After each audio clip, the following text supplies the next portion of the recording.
guys, how's it going? Welcome to Serial at Midnight. My name is Heath and I'm glad you're here. Today we've got 3 movie reviews. These are going to be DVD Blu-ray reviews. Because what's the point in collecting movies if you're not watching them and talking about them? That's most of the fun, right? So I've watched these 3. We're going to start with Supergirl, the new Warner Archive release of Supergirl, and then this documentary, Don't You Forget About Me. It's about John Hughes movies, and I hadn't even heard of it until just like last week when I saw this. And then finally we're going to end with Ready Player One, because I have things to say about Ready Player One. Hopefully, I don't ever intend to be controversial, so hopefully this won't be a controversial take. I'm just conflicted about this movie, and we're going to talk about it. But I'm saving it for last because I have the most to say about it. So let's just dive right into Supergirl on Blu-ray for the first time from Warner Archive. And they have thankfully restored it to it's called the International Cut. Because I guess in America, they cut it from the director's turned-in version. They cut about 20 minutes out of it. That 20 minutes is back in this version, the international version, which I guess every other part of the world got to see except America. And the movie really benefits from it. This is the first time that I've ever set these eyes on the international cut, and I like it. It doesn't change the movie drastically, but it definitely makes the movie better and stronger. This has always been kind of a challenging and unconventional superhero movie. They do things that were, I don't know, just unexpected. And listen, given today's superhero climate, I like unexpected. I like that this is kind of a sweet, earnest, sincere, almost naive superhero movie. It's kind of welcome. I appreciate it. And they've cleaned it up really well. It looks beautiful. They've boosted the color on it. I don't know, I can't say, well, I saw this film in 1984 in theaters and I remember the red looking like this shade. I can't do that. I could just say that I like they've saturated the red. The red looks really, it just like on the cover, like it just grabs you. It's a very aggressive red, and the blue is very strong, and it's iconic. And I don't know if that's original. People go back and forth online about these things. So like, well, they've changed the color to it's too warm now.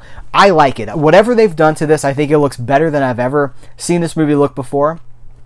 If you want more of my opinion about Supergirl, I did write this movie up for F This Movie, which is the site that I write for. I've written 250 odd pieces on movies for that website. I will link to it in the description of this video if you're interested. It's not a Blu-ray review for this. It's just my thoughts on Supergirl the movie, but it's there if you want to read it. But I would recommend this. I should also. I've just decided this as I'm filming this video. Why don't I put links to these movies that I'm going to be talking about in the description of this video? Like put Amazon links, because if you like what you hear and you're interested in picking these up, you can do so very easily through those links, and you'll be helping the channel. But mostly it's just for convenience sake. So then let's move on to Don't You Forget About Me. This is a interesting documentary. It says the tagline is "The Man Behind the Myth, the Movies Behind a Generation," and then they've got hopefully this will show up. They've got it looks like videotapes of Breakfast Club, 16 Candles, Ferris Bueller, Pretty in Pink, and Weird Science. And so this came out in 2009, which is the year that John Hughes passed away. And I was like, well, I've never heard of this before, but I love John Hughes. I don't know any Generation Xer, or even maybe younger, like a millennial as well. I don't know anybody my age who does not love John Hughes, who does not love these movies. They spoke to our generation. And like kids who were in high school in the 80s were a little bit older than me, but I still connected to this stuff because it's timeless.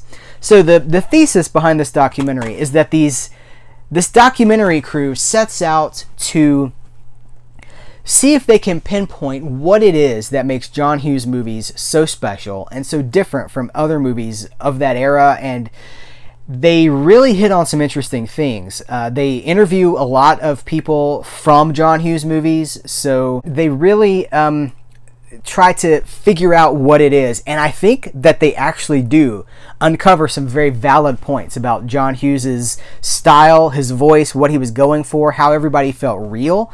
They weren't archetypes. I mean, they were, like a Breakfast Club is archetypes. It's the jock, it's the pretty girl, whatever. But the people were never like, nobody had six-pack abs. Nobody, it felt like people you actually knew. And so they get to some good things, and the people that they interview have interesting things to say. The downside is that this is a movie that is completely torn into two. That's what I've explained to you is half the movie. The other half is the filmmakers themselves going to Chicago to try to ambush John Hughes at his house and ask him, hey man, why'd you stop making movies, and when are you going to start making movies again? And I am completely uninterested in that aspect of the documentary. And I suspect, see, here's the thing, like they get in this van and they're filming and they're like, we're going to Chicago, and then it'll be like a fake reality show or something. Like they'll be like, well, what questions do we want to ask him when we get there? This is supposedly 2.5 years into the filming of this project, so I first do not believe that they set off for Chicago and had no idea what they were going to say to John Hughes should they meet him. I don't buy that. I suspect kind of what may have happened is they shot all this documentary footage and then they realized they had about 45 minutes, and they're like, well, we need more running time, so how do we finish it? There may also have been a rushed factor because John Hughes died during the making of this movie, because there's, at the end they say like, John Hughes died 6 weeks after we made this documentary, whatever.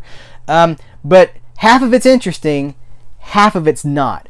I can recommend it. It's not a strong recommendation, but what they uncover, the question, what makes John Hughes movies so special and why have we lost it, that's interesting.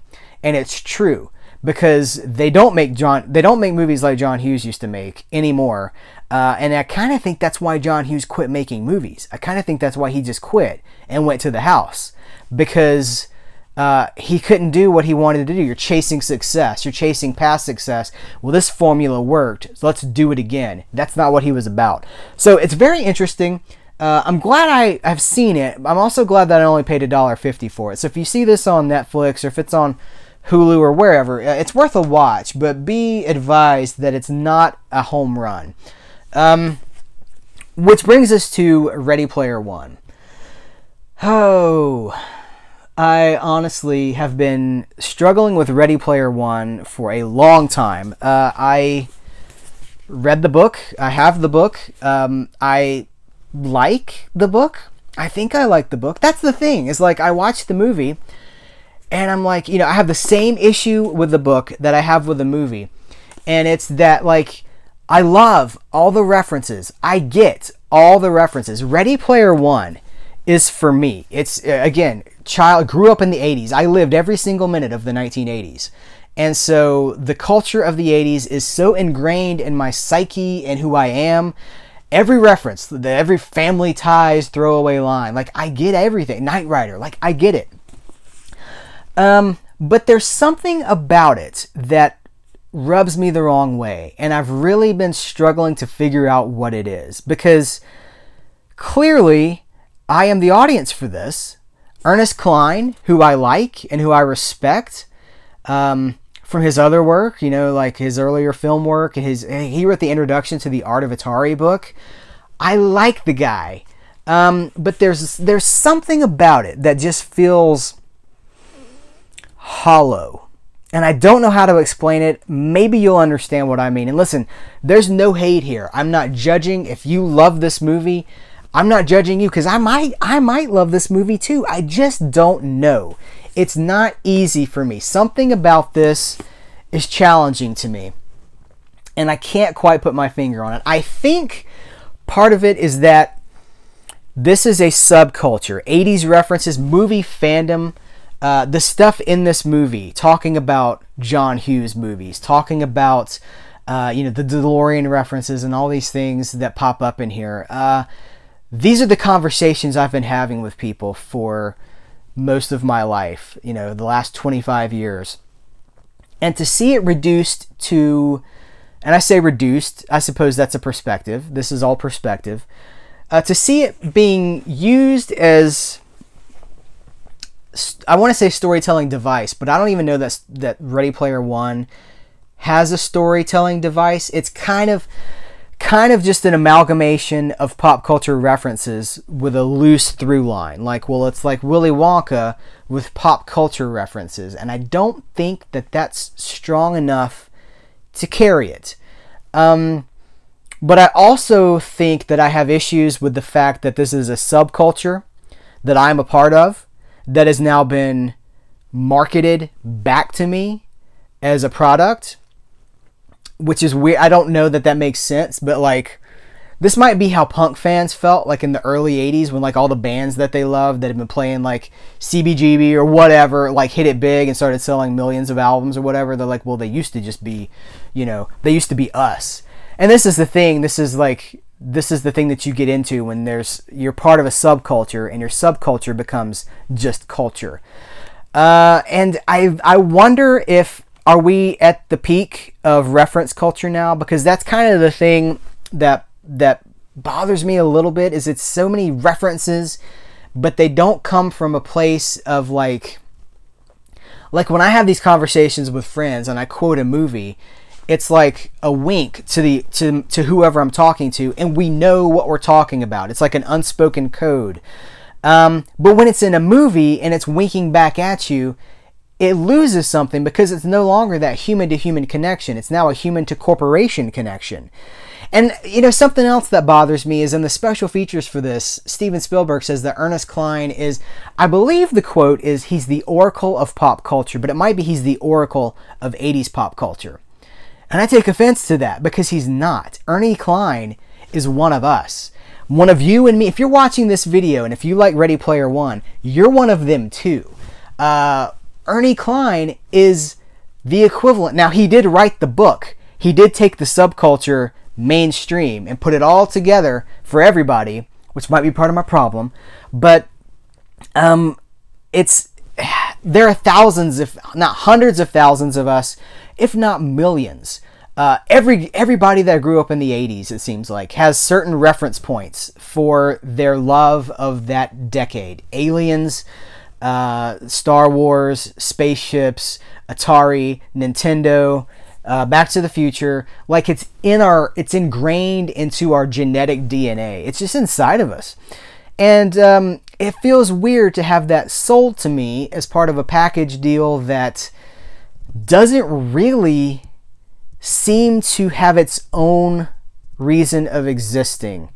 See, I'm still trying to articulate it, and I don't know that I can. I will say this, as a product of the subculture, if you look historically back, like spaghetti westerns, okay? Spaghetti westerns, mid-60s, Italian directors mimicking the style of the American directors that they loved. They made them for 5 or 6 years. And then when the American studios caught wind of the trend and started making their own spaghetti westerns that were filmed by American talent, spaghetti westerns were done. That was the end of the trend. With blaxploitation movies, blaxploitation started as like a voice of the people, a suppressed people who were angry and had things to say and never saw themselves as the hero in their own story. And then when the studios, started making their own blaxploitation movies, blaxploitation had to become something else. And so I'm wondering if with Ready Player One, and I think haven't they announced Ready Player Two, that's coming, are we at the end of the nostalgic cycle for the 80s? Is this kind of like the big corporate mainstream kiss-off to 80s subculture, to all the stuff that I've grown up loving? I will always love it. But as far as it being like that wink and the nod between two people who were there and who remember, it's now something else. And that just feels really weird. Again, if I'm not judging, so please don't get like upset with me. Don't get angry. Please don't lash out. Be nice in the comments. I would love to have a conversation about it. If you have a different take on it, I would absolutely love to hear that, because we are all in this together. I say this all the time. If you're watching this channel, if you're interested in the stuff I'm talking about, we're friends. We are in this together. We are in the bubble. We are, like, whether I've met you or not, it doesn't even matter. We're part of the same group. So let's be nice to each other. Let's love each other. But I would love to know your thoughts about it. If you can kind of understand where I'm coming from. This movie made a ton of money. Ready Player One was a huge hit. So it's not going anywhere, and everybody seems to love it. It has like a 7.8 on IMDb. So it's just interesting. I find myself, and I think that it's also a product of my age. I am the nostalgia cycle that is currently going on and has been going on for the last 10-15 years is moving on past me, and I don't know what that's gonna feel like when that's finally gone. Like all the He-Man and the Nintendo stuff, all the stuff that I've loved, the stuff that I grew up on, is not in the spotlight anymore. This feels like a goodbye to a lot of that stuff. It's weird. So let's talk about it. Let's see. I clearly am still working this out, but you know, I owe you nothing if not honesty and complete. I am not a character. Like when I do these YouTube videos, I'm Heath. I'm not a character. I'm being completely honest with you, and hopefully that's the connection, right? Because you know that I am sincere and that I really love the stuff that I talk about, and if I'm struggling with something, it's a real struggle. So that's it. I want to thank you guys for watching this video. I appreciate you taking the time to talk about these 3 movies with me. I appreciate all the... If you guys have like thought about leaving comments, like this is the time to do it. The comment section of these videos are blowing up, and we're having great discussion in the comments. It's a super friendly place. It's super welcoming. Dive in. I encourage you guys, and I really do appreciate your time. I appreciate you watching. Thank you so much, and I will catch you later.